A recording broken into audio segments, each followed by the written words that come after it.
everybody's curious of what this offense is going to look like in year 2 under Tim Lester. There were some comments made the other night with Tyler on our show that raised my eyebrow, and some facts, I guess, that have been written about by reporters, etc., that I wasn't able to verify. One of which was that Iowa reportedly is the only offense in the country running the Shanahan system. Do you believe that to be true? No. Well, that's what was said. That's for a definitive answer. I'm shocked. And Tyler wasn't the one who came up with that, but he's saying that has been said, that there's no one else in the country running the Shanahan offense. And when I brought this up to was it Mark yesterday, we were talking about just how there's going to be different offenses across the country that are going to run variations of the Shanahan offense, and there's going to be Shanahan concepts in there, right? The wide zone. I mean, can you explain the uniqueness of what Tim Lester has brought to Iowa? How unique is it, and are we overstating that a little bit? Honestly, I don't think it's that unique. To be honest with you, I'd be very concerned if we were the only ones running the Shanahan offense, because that would suggest, can we be right and everybody else in college football be wrong? I don't think so. I had the same thought. I had the same thought momentarily. Yeah. So, the offenses from one school to the next are slightly different. You're not a very good coach if you don't have some wrinkles in your offense that no one else has. But to suggest that your offense is entirely unique, that's foolhardy, because there simply aren't that many plays to be run. Yeah, well, apparently that has been said, that Iowa is the only Shanahan system in college football, which seemed hard to believe just because the Shanahan system has been around for a while now, right? Like, whatever has been trademarked, the Shanahan system again. Tim's not the only offensive coordinator that hadn't spent some time in the NFL and was involved with the Shanahan offense, because there's more than a few of them in the league. Well, we talked about quarterback. What are the other positions that you're looking at this fall specifically where you think the most significant battles will transpire? I mean, obviously the losing Caleb Johnson's huge. They lose the offensive lineman, but what positions are you looking at the closest this summer?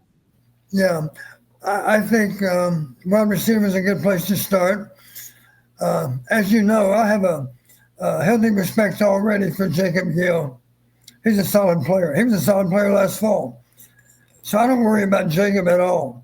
The question, of course, is he's not nearly going to be the only wide out on the field. I would imagine in general we'll have 3 on the field at one time. But the question, of course, is who's going to get the majority of those snaps. I'm confident in saying Jacob Gill will be one of those 3. I will say this. I hope that a guy named Witchen enters into the mix, because I know how capable he is after the catch. His issues, of course, are more with route running and being as reliable with his hands as all those other receivers are. So Witchen is a possibility to give us a boost at receiver, simply because after the catch he's going to be difficult to deal with. I'd say that. He's proven that as a return specialist, of course. Van der Zee is a tall guy that presents mismatch. I hope he comes back strong. I think he will. It's a long season, though, as you mentioned, Cory. We're a month away from game 1, and there's a lot of snaps between now and then. And, of course, those snaps are necessary, but part of the negative on those snaps over the next month, there's a risk of injury. So you can bet on it right now. There's going to be 1 or more players, hopefully not in key roles, but entirely possible that they're in key roles, that are down with an injury for game 1. I hope it's not any of our key players, of course. We're going to protect them as best we can. People say, well, football's a contact sport. No, dancing's a contact sport. Football's a collision sport. And so they do the best they can to make it through camp. They minimize that contact, of course, but you still have to prepare for the game. And in that regard, there's got to be some contact. Wide receiver is fascinating because I think they're stronger collectively than they have been. You could argue, and we'll see. I hate to be one of those guys, Don, that just says all these things. I mean, every year you have media, and I'm not just talking about Iowa media, but just media people in general that love to just glob all kinds of goop all over what we're going to see. Oh, it's going to be the second coming of, Niall Kinnick. And, I don't know what the receiver room is going to look like. I do think it's going to be a lot better. And I know people loved the quote from Kirk Ferentz the other day about how he feels like he did with the offensive line a year ago. Like he felt like the offensive line was finally coming along. He feels the same way about receivers. That's great. I love hearing that.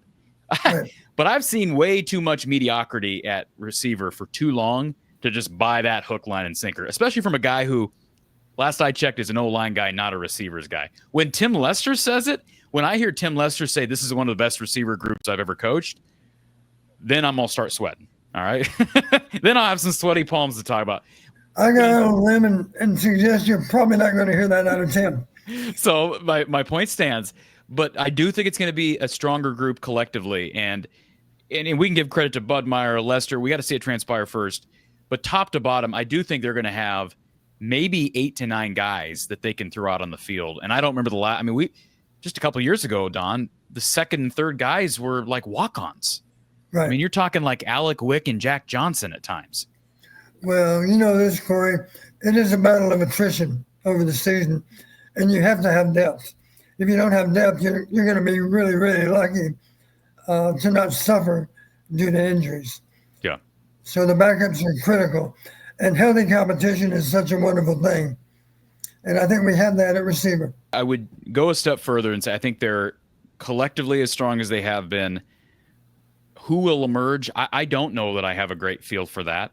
I would like to think Weegen could be one of the three, given his natural speed, quickness, and just his ability. I can't imagine he's that far behind with route running. You always talk about how size is overrated with receiver position. Tim has proven throughout his coaching tenure, whether it be at Western Michigan or now at Iowa, with who he's recruited, brought in. Sam Phillips is a 5'9" guy out of the FCS. He's not real concerned with, getting these tall freaks. And they have their prototypical X receivers on the roster, and Dayton Howard, Reese Vanderzee.